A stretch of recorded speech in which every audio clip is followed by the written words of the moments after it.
네, 안녕하세요. 세계문학 산책 강의를 시작하겠습니다. 이번 시막 강의고요. 여러분들 그동안 동영상 잘 들었는지 출석 진도율이 80% 이상 되었는지 잘 확인해 주시고 궁금한 사항이 있으면 언제든지 히트톡 그리고 또 문자, 카톡 남겨주시기 바라겠습니다. 그러면 오늘 본격적으로 햄릿에 대해서 들어가 보도록 하겠습니다.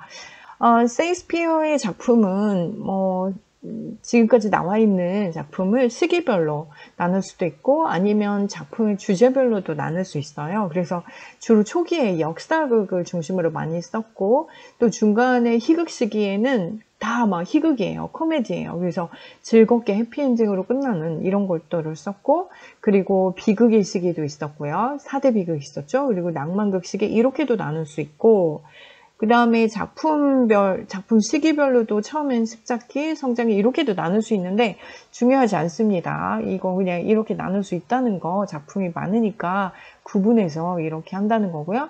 대신 4대 비극 모르면 안 되지. 이거 진짜 맨날 퀴즈 상식에도 나와요. 셰익스피어 4대 비극이 뭐냐? 햄릿, 오셀로, 맥베드, 리어왕. 그 중에서 오늘 햄릿을 다룰 거고요. 희극도 5대 희극으로 나눠서 말괄량이 길들이기, 한여름밤의 꿈, 베니스의 상인, 좋으실 대로 12야. 이 중에서 하나라도 보긴 보셨죠? 네, 꼭 보셨을 거라 믿고 대신 희극도 5대 희극 이렇게까지 안 외우셔도 되고 4대 비극은 그래도 꼭 외우시고요.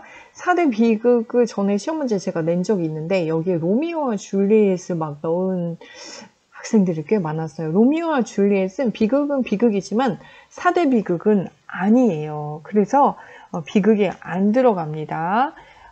내용은 비극이고 마지막에 이제 두 집안이 화해하는 걸로 끝나기 때문에 아마도 비극으로 치지 않은 것 같습니다. 햄릿, 오셀로, 맥베드, 리어왕 요거 4개는 꼭 기억해 두시고요.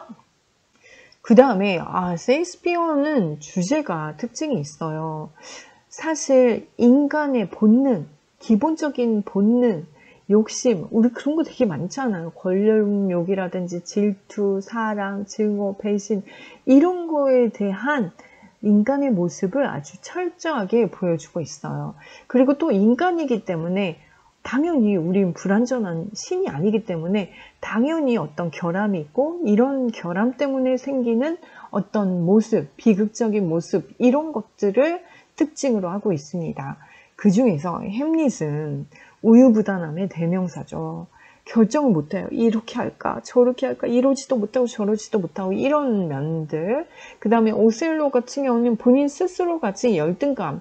내가 흑인이고 무어인이에요. 그래서 이 베니스에서 정말 다른 백인 사회에서 흑인으로서 장군으로서 본인 스스로 가진 열등감 때문에 질투심으로 자기를 사랑하는 여인을 죽이게 되는 또 리어왕은 자식에 대한 오만함 그래서 당연히 자식은 나를 사랑하고 효하고 이렇게 할 줄 알았는데 마지막에 다 죽게 되는 그런 비극을 맞고요. 맥베스 같은 경우에도 권력욕에 눈이 멀어서 내가 왕이 될 거야. 왕이 될 사주를 받았어. 그래서 왕을 죽이고 자신이 왕이 되는 그러다가 부인도 이 살인에 대한 그런 것 때문에 괴로워하다가 결국엔 파국을 맞는 이런 이야기들이고요.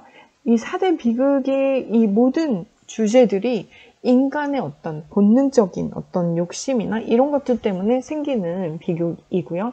인간이기 때문에 가질 수밖에 없는 비극으로 문제가 일어나게 되고 어떻게 보면 이 4대 비극의 특징은 결론에 다 죽어. 그리고 또 특징이 하나 있는데 주인공이 다 제목이에요. 주인공이 제목인 것도 4대 비극의 특징 중에 하나입니다.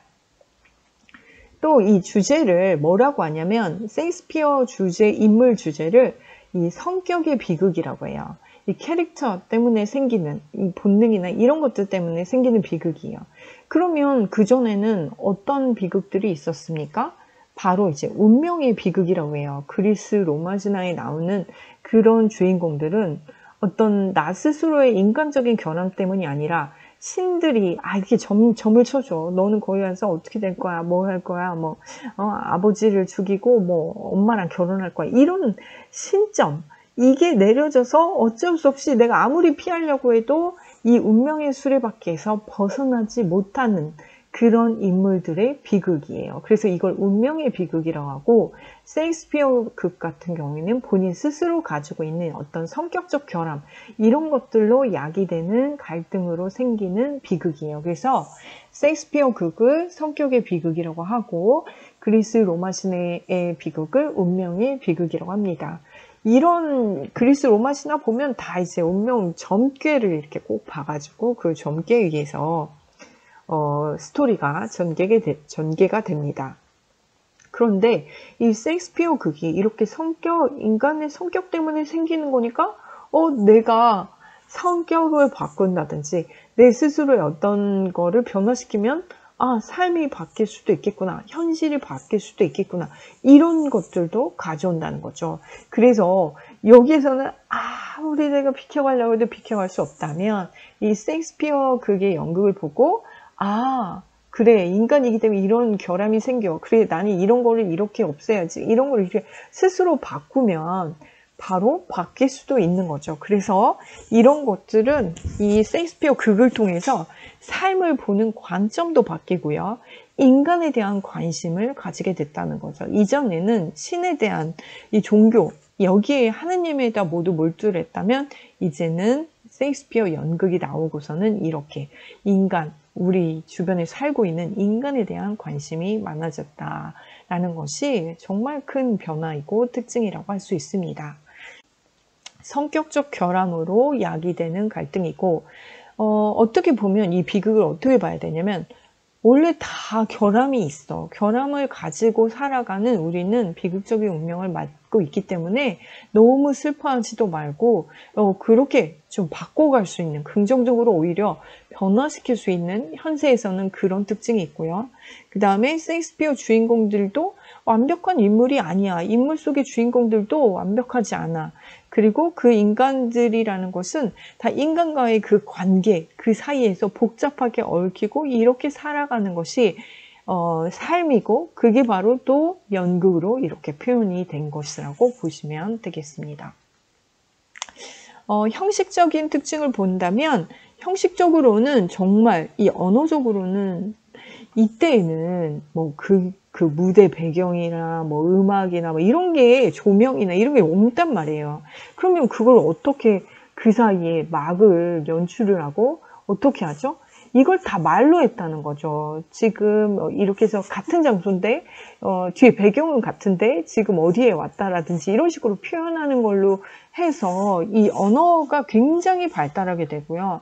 그리고 셰익스피어 극 같은 경우에는 뭐 스토리가 짧게는 뭐 며칠 사이에 일어나는 일인데 연극으로 그걸 표현한다든지, 아니면 또 몇 시간 일어나는 일을 표현할 때 어떻게 하냐면 계속 이렇게 짜집기 형식으로 붙여가지고 만드는 몽타주 기법이라고, 그 극 속에 또 극이 들어가고 극 속에 이렇게 들어가는 것들도 몽타주 기법이 있기 때문에 가능하게 된 거고, 이거는 이제 프랑스어로 조립하는 것이라고 해요. 그래서 각각의 장면들을 적절하게 이어 붙여가지고 스토리가 있는 하나의 내용으로 만드는 기법이 바로 몽타주 기법인데, 이걸 셰익스피어가 굉장히 잘했다는 거죠. 그리고 다른 일반적으로 극작가들도 되게 많았을 텐데 왜 셰익스피어가 그렇게 대단하냐 하면, 이 장면들을 다른 사람들은 기승전결 이런 식으로 순서적으로 어떻게 갔다면, 셰익스피어는 앞부분에 완전 결론이 확 나오기도 하고, 이런 기법들을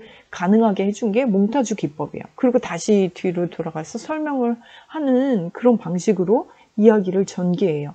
앞뒤 막 극적인 장면들을 순서를 막 바꾸기도 하고, 이렇게 하는 기법이 굉장히 특이한, 당시로서는 거의 최초라고 할 수 있는 기법들을 보여준 게 바로 셰익스피어입니다. 원래 몽타주는 범인을 잡을 때 경찰서에서 몽타주 작성하잖아요. 목격자들이 들어가지고 그걸 가지고 조합을 해서 얼굴을 만든 게 몽타주예요. 그래서 몽타주라는 것은 하나의 이렇게 조각조각을 붙여가지고 하나로 만드는 거, 이런 기법이고, 하나의 작은 에피소드들이 또 합쳐서 크게 이어져 가게도 만들기도 하는 기법들을 썼습니다. 사실 지금 나오는 단어들 이게 다 셰익스피어가 만든 단어예요. 셰익스피어가 있기 전에는 언어가 굉장히 많이 없었는데 이 연극을 하면서 많이 만들어진 단어예요. It's Greek to me 하면 그건 나한테 그리스어야. 이 그리스어야. 이렇게 표현하는 건데요. 이게 무슨 말이냐면, 내가 못 알아듣겠어. 무슨 말이야. 나는 그리스어를 모르는데 그리스야. 이렇게 말하는 거라, 이것도 굉장히 많이 쓰는 말이고, break the ice, ice breaking이라고 하죠. 어떤 진지한 어떤 회의나 뭐 하기 전에 먼저 좀 가볍게 농담 같은 걸 해서 좀 분위기를 좀 가볍게 만드는 그런 기법이 아이스 브레이킹인데요. break the ice에서 이것도 다 만든 거예요. 또 뭐 fair play, 챔피언, 힌트, cold blooded, 냉혈한 같은 라벨, 가십, 블랭켓 이거 다 정말 많이 만들었어요. 그래서 셰익스피어의 새로 생긴 단어가 1700개라고 합니다. 이 대사에서 나온 단어가 이렇게 새로 생긴 단어들이 많고, 원래 이 셰익스피어 이걸 누가 쉬어봤나 봐요. 그랬더니 29,000개였대요. 그래서 그렇게 많고 그 안에 새로 생긴 단어들도 굉장히 많았다.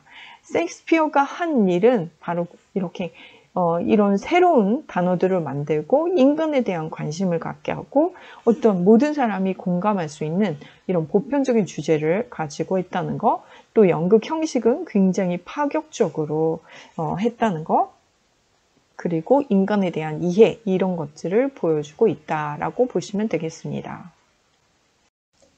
오늘은 홍강호가 부른 사느냐 죽느냐 햄릿의 대사 부분을 좀 보고 갈게요.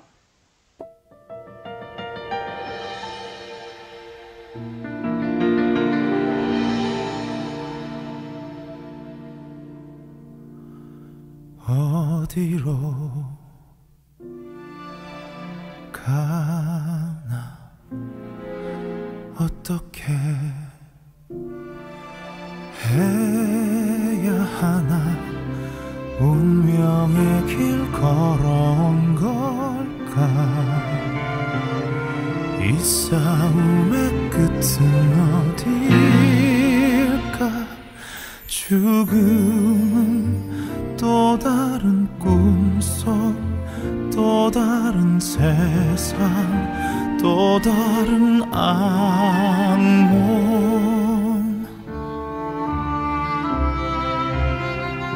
사느냐 죽느냐 그것이 문제로다 죽음은 또 다른 꿈속 또 다른 세상 또 다른 악몽 그 죽음이 이 길의 끝이 아니면 또 새로운 악몽이 시작되는가 알 수 있다면 운명이 나에게 다가와 심장을 헤쳐도 두렵진 않을 텐데 생각들이 날 머물게 해 일어서서 달려가야 해 멈추지 마 앞을 향해 두려워 마 빛을 향해 달려가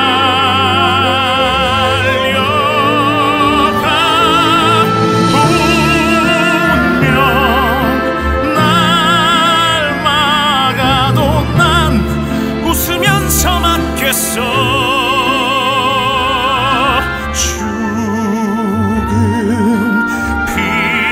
할 수 없어도 운명 날 비웃어도 피하지 않겠어 두려워하지 않겠어 알 수 없는 끝이 나를 향해 다가오지만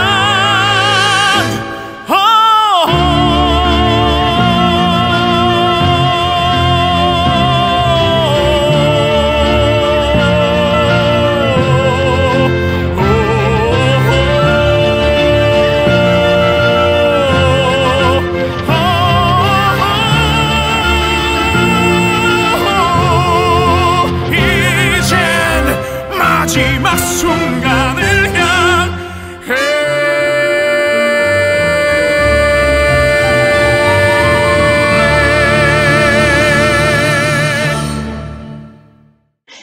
셰익스피어 작품 중에서 햄릿의 공연 횟수는 정말 세계 최다입니다. 우리나라에서는 1951년에 최초 공연이 6.25 전쟁 중에 햄릿 공연을 했고요. 그리고 우리나라에서 가장 먼저 번역된 것도 햄릿이고요. 그리고 계속 이제 햄릿 얼라이브 이 뮤지컬 공연이 굉장히 성공했어요. 그래서 우리나라에서만 정말 계속 공연을 했었고, 베를린 장벽이 무너졌을 때 기념으로 한 공연도 햄릿이고, 그런데 이 햄릿이 쉽지가 않아요. 지금 아마 책으로 햄릿을 읽고 계시는 학생들은 뭐 이렇게 대사가 햄릿이, 이걸 다 햄릿이 말을 해야 된다는 거죠. 정말 배우들이, 남자 배우들이 뮤지컬 배우 중에 꿈꾸는 작품 중에 하나가 햄릿인데, 너무나 대사가 진짜 한 3분의 2는 햄릿 혼자 이야기를 해야 되고, 감정 표현도 너무 어렵고 기복도 심하기 때문에 이거를 진짜 재밌게 살리기가 진짜 어려운데, 이 햄릿 얼라이브 한국 공연은 진짜 잘 된 것으로 호평을 받았습니다.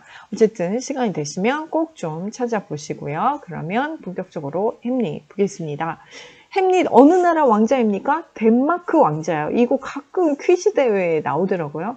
제가 옛날에 TV에 나간 적이 있어요. 네, SBS 하는 퀴즈 대회에 나갔는데 제가 1등 했거든요. 그때 4대 비극에 대한 이야기가 나와서 제가 피식 웃음이 나왔던 기억이 났습니다. 1등 했고 상금을 한 800만 원 정도 탔습니다. 진짜 많이 탔고요.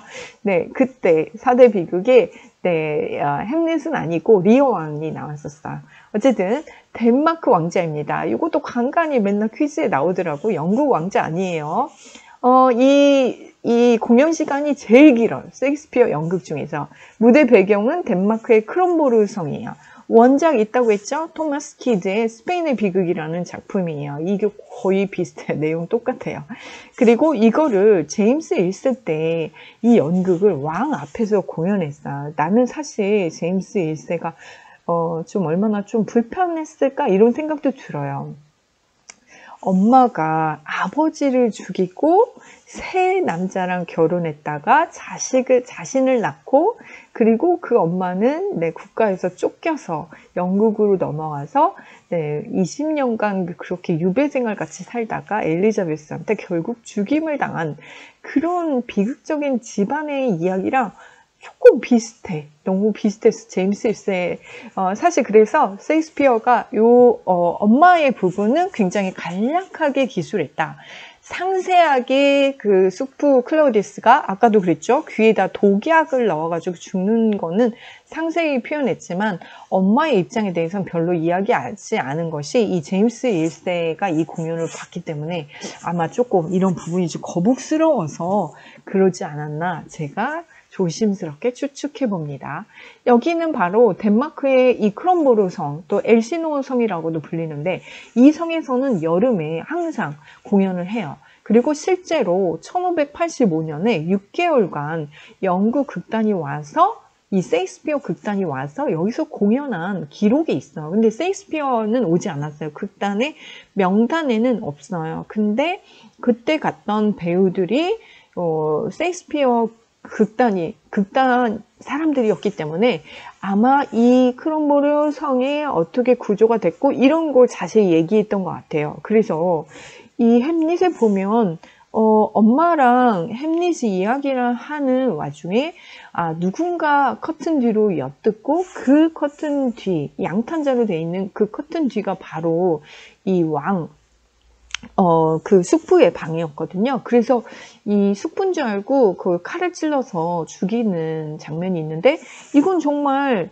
이 장소를 모르면 알 수 없는데, 실제로 제가 이 크롬보르 성 가보진 않았는데 이 크롬보르 성에 대한 그런 내용들에 이 부분이 있었어요. 그래서 분명히 여기 왔던 사람이 구조가 어떻게 되는지 얘기를 해서 햄릿을 나중에 셰익스피어가 썼을 것이다 라고 이렇게 추측하고 있습니다. 역대 이제 셰익스피어 햄릿 공연을 이 성에서 했던 사람들을 이렇게 초상을 다 붙여놨어요.